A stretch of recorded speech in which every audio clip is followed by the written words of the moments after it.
नमस्कार दोस्तों, आपका स्वागत है हमारे चैनल ITI CBT एग्ज़ाम में। तो आज हम ड्राफ्टमैन मैकेनिकल का 22 मार्च 2021 का पेपर सॉल्व करेंगे, जिसके अंदर 40 MCQ प्रश्नों के बारे में हम चर्चा करेंगे।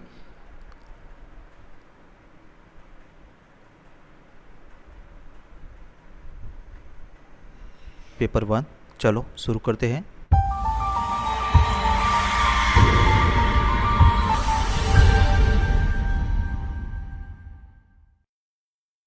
तो पहला प्रश्न, what type of sectional view is in given below figure show, यानी कि नीचे दी गई आकृति में किस प्रकार का सेक्शनल व्यू यानी कि अनुभागीय दृश्य है। तो यहाँ फिगर दी है और option A remove it section, B broken section, C full section और डी अमेनेट सेक्शन। तो इसका सही जवाब है option number B broken section. इसके बाद अगला सवाल, when a surface is inclined to the plane of projection it projection will, यानी कि जब कोई सतह प्रक्षेपण के तल की ओर झुकी होती है तो उसका प्रक्षेपण। तो दोस्तों यहाँ रिक्त की पूर्ता करनी है। तो ऑप्शन ए सही आयाम होगा, यानी कि हैव टू डायमेंशन, बी सही आयाम नहीं होगा, यानी कि not have two dimension, C plane figure होगा, यानी कि बी प्लेन फिगर और डी घुमावदार होगा, यानी कि बी कर्वेड।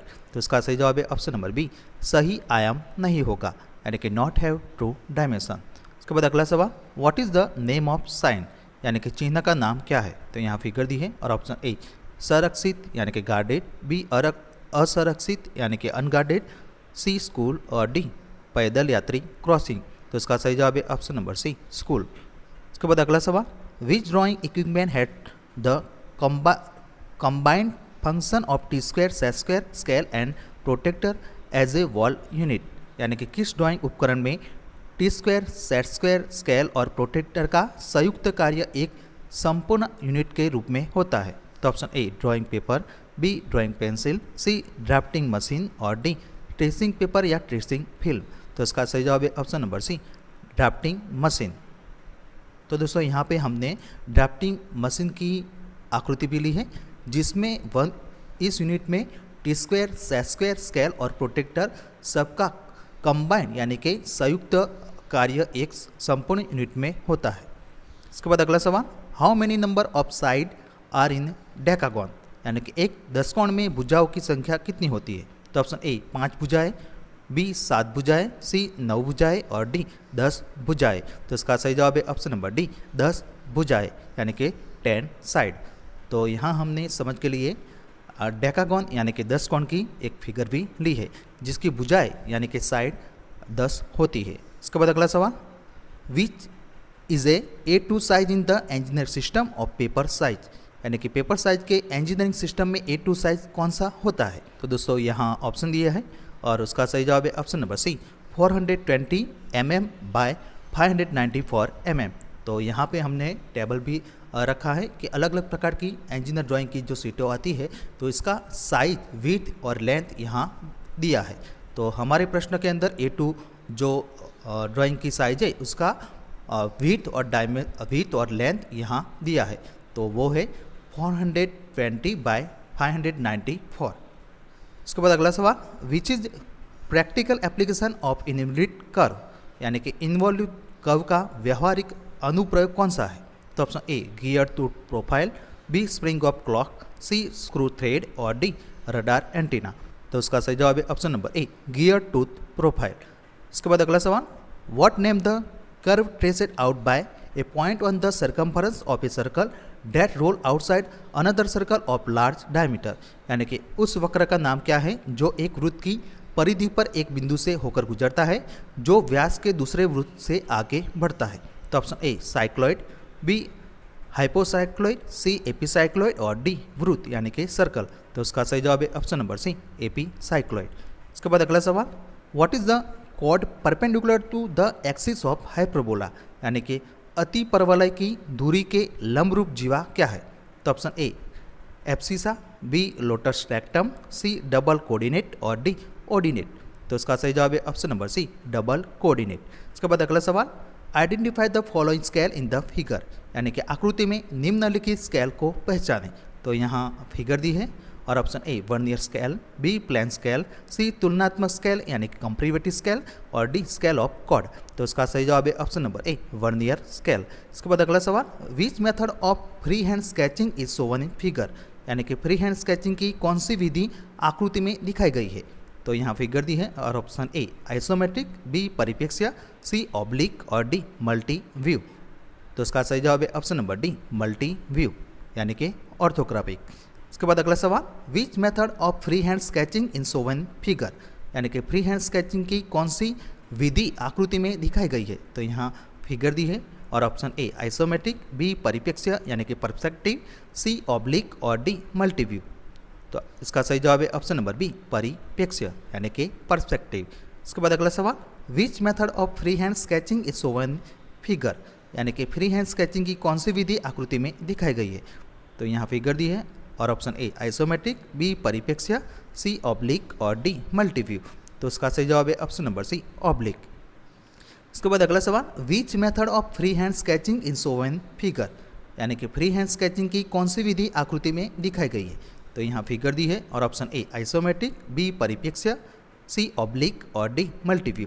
तो इसका सही जवाब है ऑप्शन नंबर ए आइसोमेट्रिक। इसके बाद अगला सवाल, which is the most common application for development of surface, यानी कि सतह के विकास के लिए सबसे सामान्य अनुप्रयोग कौन सा है। तो option A piping, B sheet metal construction, C mechanical engineering और डी आर्किटेक्चर। तो इसका सही जवाब है option number B sheet metal construction.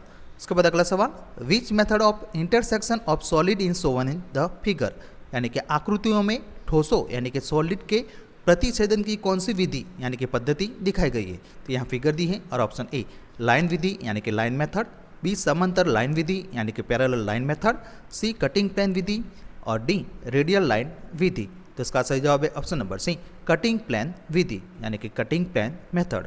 इसके बाद अगला सवाल, the study of intersection of surface help in, यानी कि सतहों के प्रतिच्छेदन का अध्ययन में मदद करता है। तो यहाँ रिक्त की पूर्ता करनी है। तो option A building work, B sheet metal work, C surveyor work और डी आर्किटेक्चर ड्राइंग। तो इसका सही जवाब है option number B sheet metal work.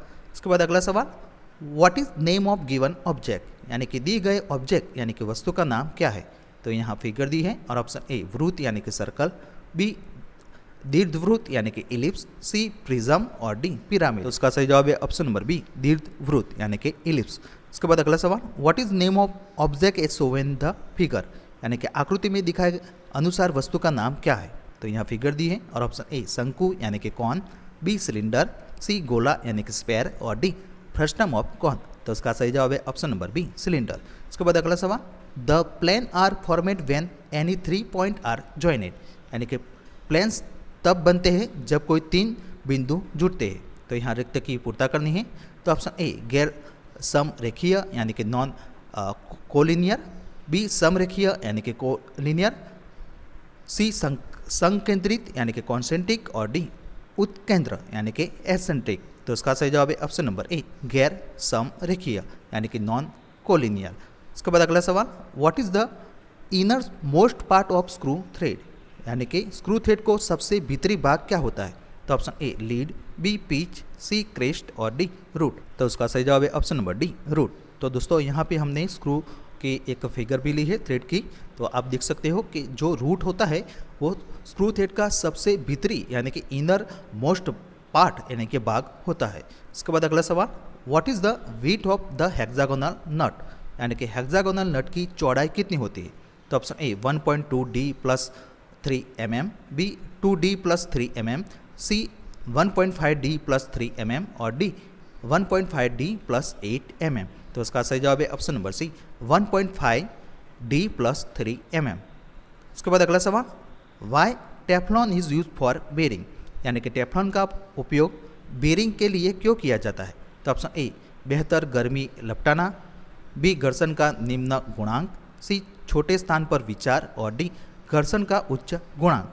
तो इसका सही जवाब है ऑप्शन नंबर बी घर्षण का निम्न गुणांक यानी कि लो कोफिशिएंट ऑफ फ्रिक्शन। इसके बाद अगला सवाल, what is addendum in spur gear, यानी कि स्पर गियर में एडेंडम क्या है।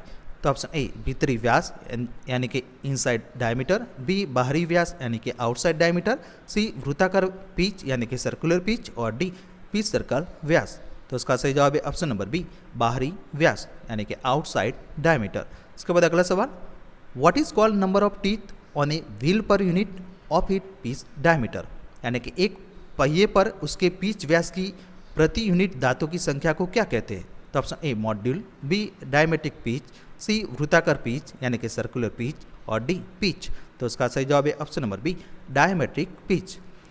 इसके बाद अगला सवाल, what are the two kind of access memory, यानी कि एक्सेस मेमोरी को के दो प्रकार क्या है। तो ऑप्शन ए प्राइमरी और सेकेंडरी, बी रैंडम और अनुक्रमिक, सी रोम और रैम और डी प्राइमरी और अनुक्रमिक। तो इसका सही जवाब है ऑप्शन नंबर बी रैंडम और अनुक्रमिक यानी कि रैंडम एंड सीक्वेंशियल। इसके बाद अगला सवाल, printer resolution is measure by the number of, यानी कि प्रिंटर रिजोल्यूशन को की संख्या में मापा जाता है। तो यहाँ रिक्त की पूर्ता करनी है। तो ऑप्शन ए अक्षर प्रति सेकंड, बी डॉट्स प्रति इंच, सी पेज प्रति मिनट और डी स्पॉट प्रति सेंटीमीटर। तो इसका सही जवाब है ऑप्शन नंबर बी डॉट प्रति इंच यानी कि DPI।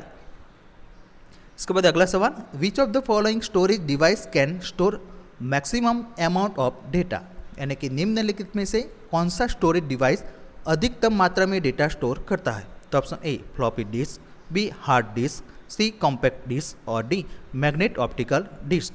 तो इसका सही जवाब है option number B hard disk. इसके बाद अगला सवाल, what you can not create from the offset command, यानी कि आप ऑफसेट कमांड से क्या नहीं बना सकते हैं।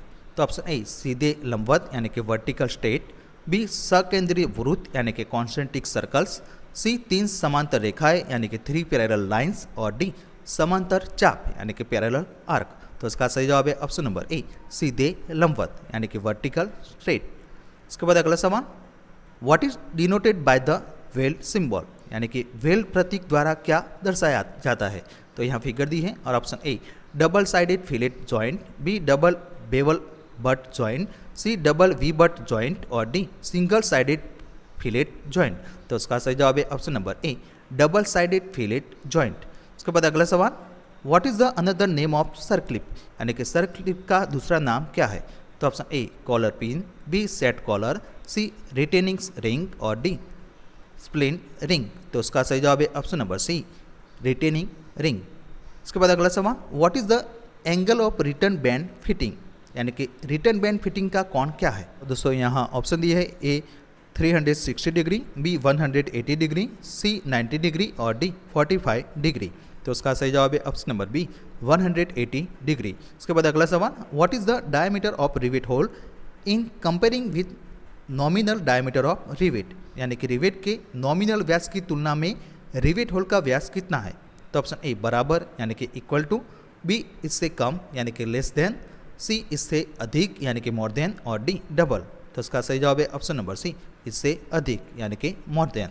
इसके बाद अगला सवाल, which flame is suitable for cutting operation, यानी कि कटिंग ऑपरेशन के लिए कौन सी फ्लेम उपयुक्त है। तो option A oxidising flame, B carburising flame, C neutral flame और डी इलेक्ट्रोड फ्लेम। तो उसका सही जवाब है option number A oxidising flame. इसके बाद अगला सवाल, which flame is suitable for welding ferrous metal copper and aluminium alloy, यानी कि लोह धातु तांबा और एल्यूमिनियम मिश्र धातु वेल्डिंग के लिए कौन सी फ्लेम उपयुक्त है। तो option A oxidising flame, B carburising flame, C neutral flame और डी इलेक्ट्रोड फ्लेम। तो उसका सही जवाब है option number C neutral flame. इसके बाद अगला सवाल, what is the lancing operation, यानी कि लेंसिंग ऑपरेशन क्या है।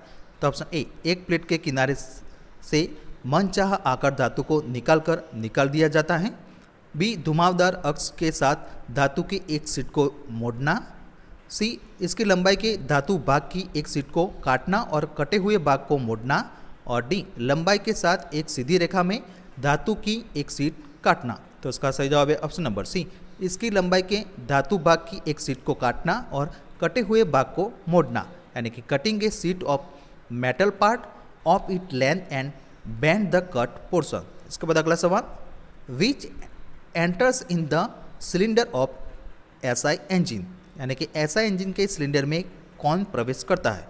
तो ऑप्शन ए पेट्रोल, बी हवा, सी पेट्रोल और हवा का मिश्रण और डी गैस। तो इसका सही जवाब है ऑप्शन नंबर सी पेट्रोल और हवा का मिश्रण यानी कि mixture of petrol and air. इसके बाद अगला सवाल, where interchangeability is normally applied यानी कि सामान्यतः विनिमयता कहाँ लागू होती है। तो ऑप्शन ए मरम्मत भागों यानी कि रिपेयरिंग पार्ट्स, बी बड़े पैमाने पर प्रोडक्शन यानी कि mass production, C single piece production और डी लिमिटेड पीस प्रोडक्शन। तो इसका सही जवाब है ऑप्शन नंबर बी बड़े पैमाने पर प्रोडक्शन यानी कि मास प्रोडक्शन। इसके बाद अगला सवाल, which coupling is use when the shaft are intersecting यानी कि शाफ्ट को प्रतिच्छेदन करते समय किस कपलिंग का उपयोग किया जाता है। तो option A slip type coupling, B universal coupling, C clamp coupling और डी प्लेट कपलिंग। तो इसका सही जवाब है option number B universal coupling. इसके बाद अगला सवाल, which is use to join flange in flange coupling यानी कि फ्लैंज कपलिंग में फ्लैंज को जोड़ने के लिए किसका प्रयोग किया जाता है। तो ऑप्शन ए बोल्ट और नट, बी स्टड, सी हेडलेस टेपर बोल्ट और डी सेट स्क्रू। तो इसका सही जवाब है ऑप्शन नंबर ए बोल्ट और नट। तो दोस्तों नेक्स्ट वीडियो में हम पेपर नंबर 2 के बारे में चर्चा करेंगे।